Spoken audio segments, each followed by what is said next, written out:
So, welcome back to Rise of Mordor Total War, and today we will be moving on to the top 5 shock cavalry that are in the game at the moment, which I feel as though this is going to be a lot of people's favourite type of unit in this game for anyone who's played it, because cavalry in Attila and all of its various submods can be utterly devastating off the charge, and this is going to be no different. Shock cavalry is certainly capable of racking up a kill count very, very quickly, potentially the most devastating damage-dealing unit in your arsenal, should you be fortunate enough to have access to some shock cavalry. So how did I go about looking at what shock cavalry was the best and which one wasn't? Well, it was mostly going to, of course, come down to how well they can deal damage, how much damage can they do to infantry quickly off the charge, how fast they are as well, because shock cavalry does need to be fairly manoeuvrable. It needs to be able to cover ground quickly, because you do want to be charging in and out as often as you possibly can. Generally speaking, you don't want to be stood still as often as you are able. But also having a look at how the shock cavalry deals with situations that they don't want to be in. So for example, how well do they do when they're caught in melee with particularly infantry units such as spears. Obviously units like pikes and polearms are going to deal with them very, very quickly, but still it is certainly something worth looking at. Also how well they do in melee against both one another and melee cavalry, which of course then also not really designed to be going into sustained melee with, but how well can they withstand these situations in which they're not really supposed to be in for extended periods of time, because that is a pretty significant thing. But we will be putting more weight, of course, on their ability to deal damage where possible.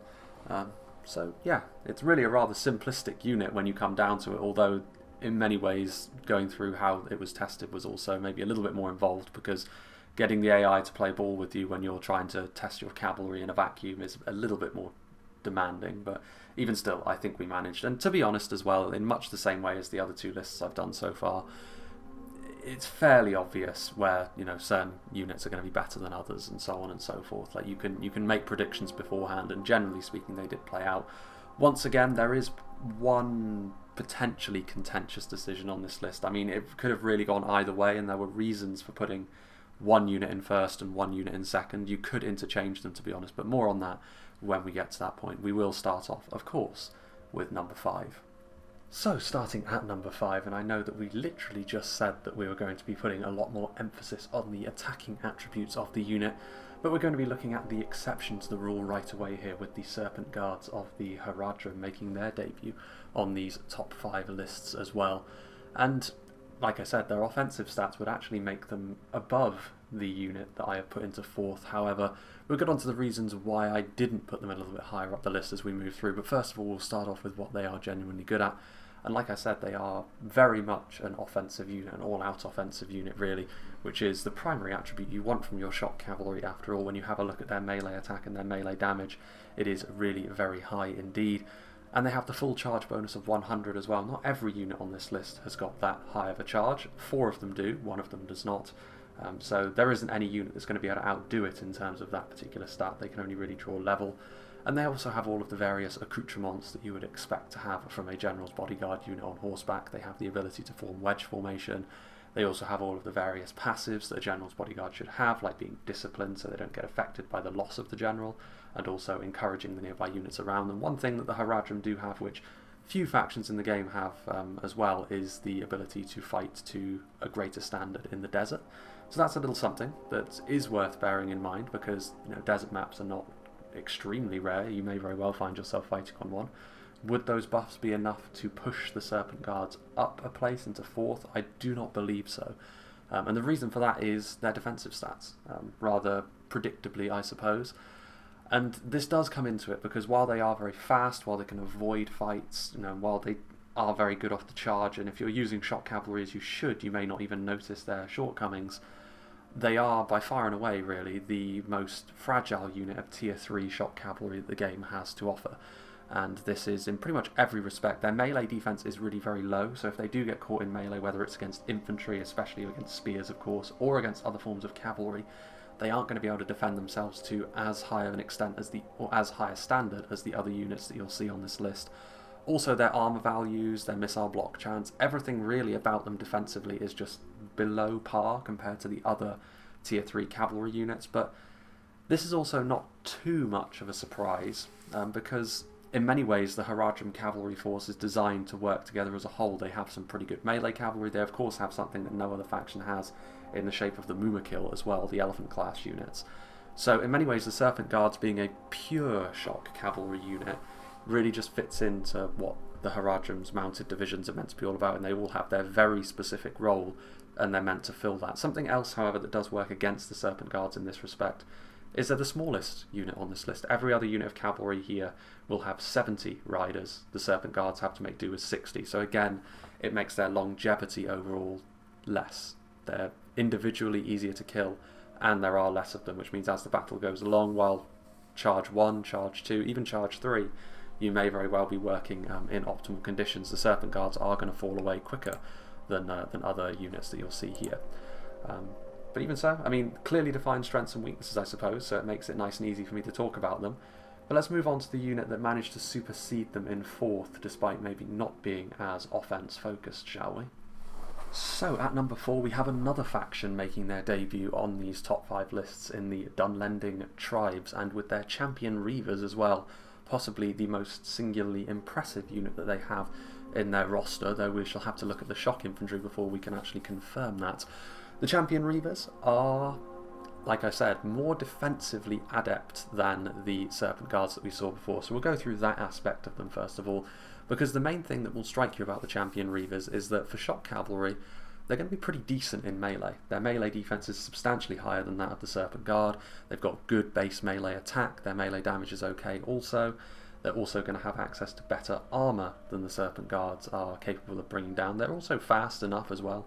Like the Dunlendings, just generally across their faction as a whole, need to have that extra mobility because maybe they don't have the same solidity that other factions do have. And in many ways, this maybe slight shift into being a little bit more melee focused for shock cavalry isn't too surprising for the Dunlenders, considering that their mortal enemies are, of course, the Rohirrim. So in order to try and counteract that, even with units like this, which are more designed for barreling into lines of infantry and doing damage quickly off the charge, they want to have that extra little focus around dealing with enemy horsemen. I also like the fact that obviously their armour is better than that of the Serpent Guards, but you can see that they have also been given armour, plate armour, from Orthanc. So it's been given to them from Isengard. I really like that little touch that the champion Reavers have going for them. They also have all of the various little bits and pieces that I mentioned before: wedge formation, disciplined, encourage as well. They don't have the heightened stats in desert. They don't have any sort of terrain-based buffs, but even so, that's more of just a nice thing to have, more so than something which is really decisive in deciding which unit goes higher and which goes lower. So what do they not do quite so well? Well, it's the charge bonus, which is the main thing that will be a little bit of a problem for the champion Reavers in terms of pushing up higher on this list. Also the fact that, in spite of the fact that they are more defensively savvy than the Serpent Guards, in comparison to the 3 units of heavy cavalry that are in front of them, they are actually still a little bit more fragile overall.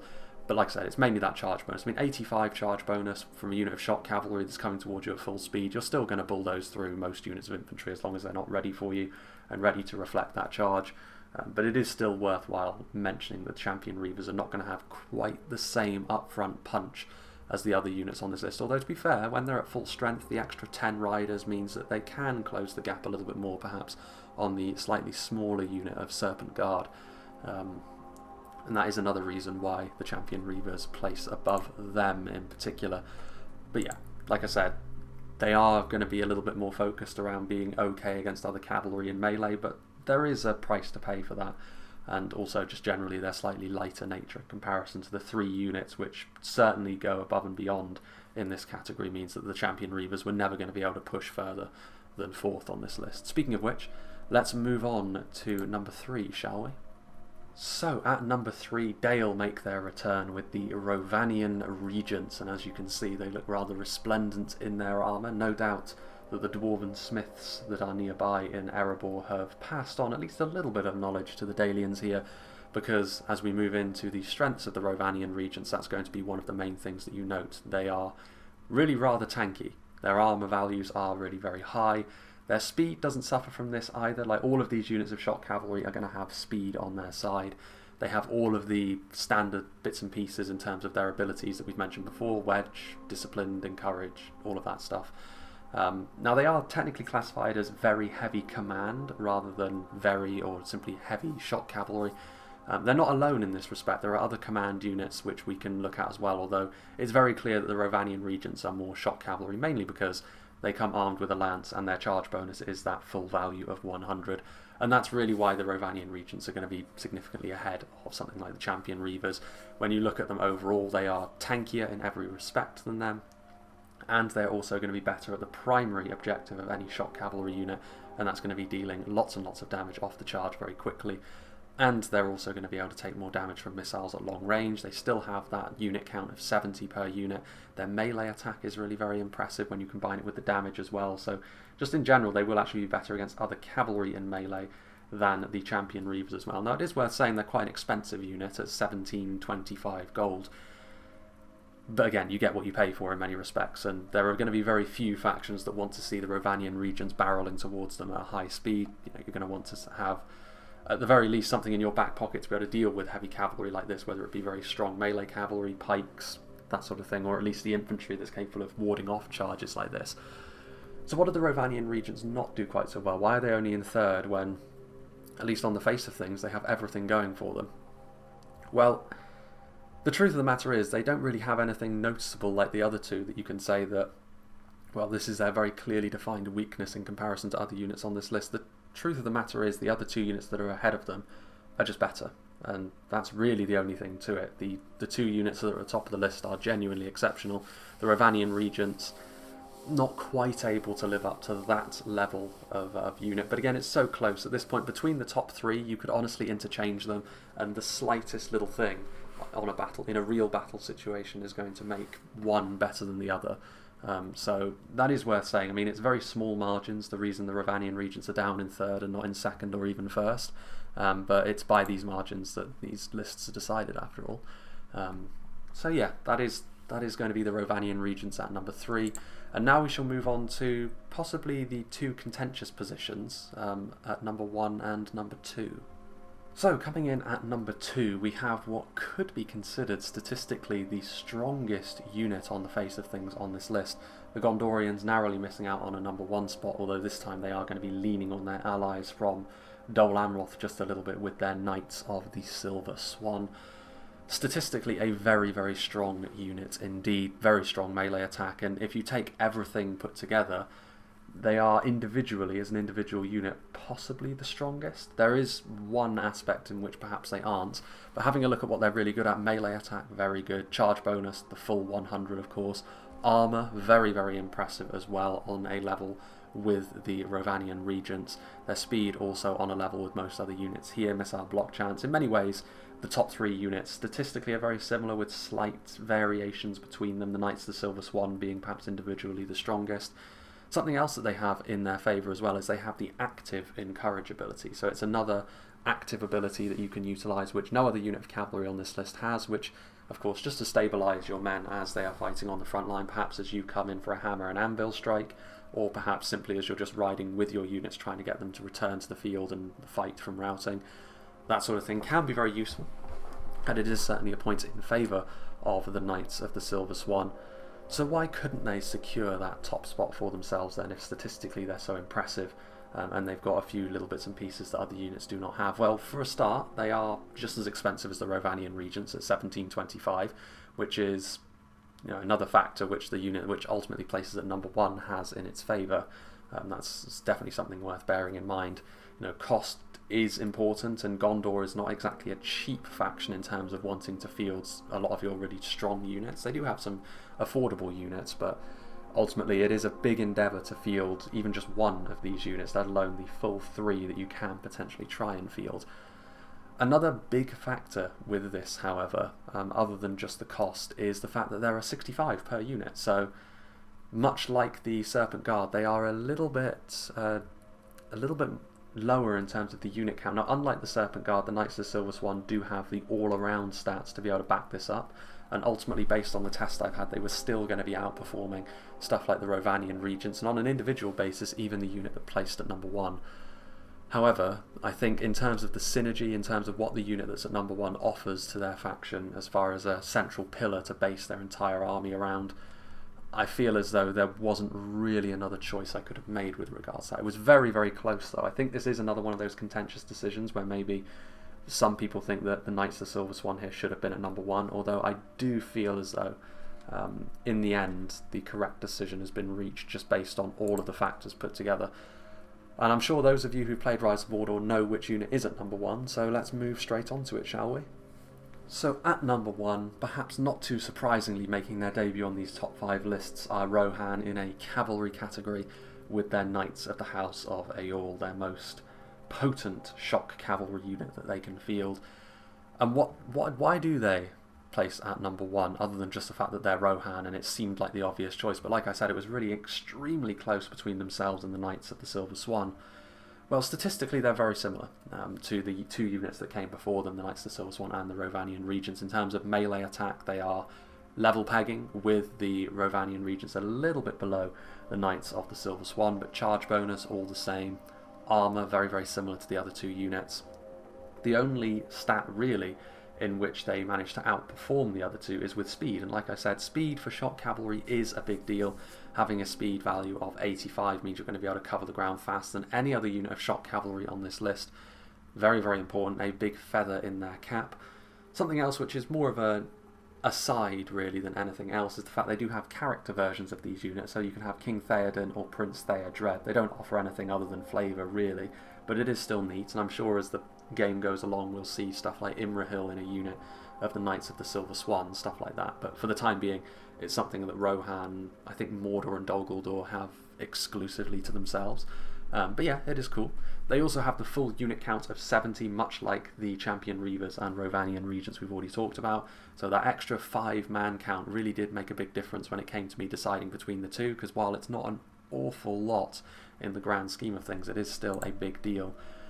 And then also, there's really the main factor in this, why they placed at number 1, and that is they are remarkably affordable in comparison to the other units. Now, perhaps it shouldn't be too surprising that Rohan have got more affordable cavalry because they simply have more of it. It's more of a focus for their faction, but to be 300 gold cheaper than the other 2 units of truly exceptional cavalry on this list in the Rovanian Regents and the Knights of the Silver Swan, they're actually cheaper even than the Champion Reavers from Dunland.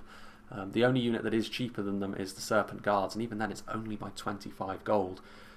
It really is a massive deal because Rohan in general are a fairly expensive faction anyway because of how cavalry focused they are, so the fact that they have this affordable unit, well, relatively speaking compared to the other units that are at the top here, it really does make a big difference in terms of how cost effective and how well they synergize with the rest of the faction. And based on that, I really couldn't pick any other unit to be at the top here, even though maybe you could make the case for statistically the Knights of the Silver Swan to be better on an individual basis. I really felt as though on this occasion, I mean, cost effectiveness is one of those things which can really vary quite a lot depending upon what sort of armies you're fielding, what your focuses are going to be.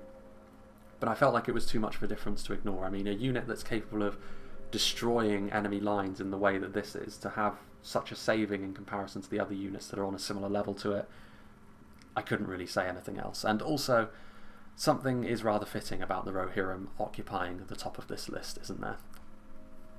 So there you have it, the shock cavalry of the game, and on this occasion it's the first list we've gone through where all 5 of the offerings at the top were tier 3 units of shock cavalry. Something else also worth mentioning is the fact that they were all human units. I feel as though this is due to a number of reasons. I feel as though a unit of elven cavalry in this category will be forthcoming eventually, perhaps when Imladris gets a little bit more developmental attention to it. It's the sort of thing where I can imagine one of their eventual tier 3 units being a real tour de force of shock cavalry, in which case maybe Rohan better watch their backs for the number 1 spot. But also evil factions, most of what they have available to them is melee cavalry at the moment. Also there are no wargs in the game as it stands, but even that will probably be made more melee focused in the end. But yeah, all human units, which is a nice, is a fairly interesting thing to denote. Something else that I'm going to be interested to see is whether people think I made the right call between the top 2 here, because the rest of the list more or less formed itself. I feel as though the Serpent Guard and the Champion Reavers, even though the Serpent Guard do have that higher charge bonus, I think that the downsides to them were simply too great for them to push higher up on the list anyway, so I don't think that's too controversial. But at the top here, I'd be really interested to know, particularly obviously from those of you who have played a lot of Rise of Mordor in the past, and how much experience that you've seen of both of the two units, whether you think I made the right call putting the Knights of the House of Yule at number 1 over the Knights of the Silver Swan from Dol Amroth. But yeah, I think I made the right call. I think that the money savings you get are simply too great from the Rohirric units of cavalry. Really nice to see the Rohirrim as well make their appearance on one of these lists. It won't be the last time that we see them, but I have a very strong feeling it'll probably be the last time we see them at number 1 on one of these lists, whereas potentially the Gondorians could make a play for getting to the top of another list, and that will actually be the next one that we do, in fact, because we'll make a return to going for a much more defensive unit in comparison to this one next, as we will be having a look at the top 5 spear infantry in the game, of which it will be very similar in terms of how I test that to the shielded infantry that we did first time out, only this time of course we'll be taking into account their abilities against cavalry as well. So yeah, I hope you join me for that. Hope you enjoyed this, and I hope you'll join me for whatever is next.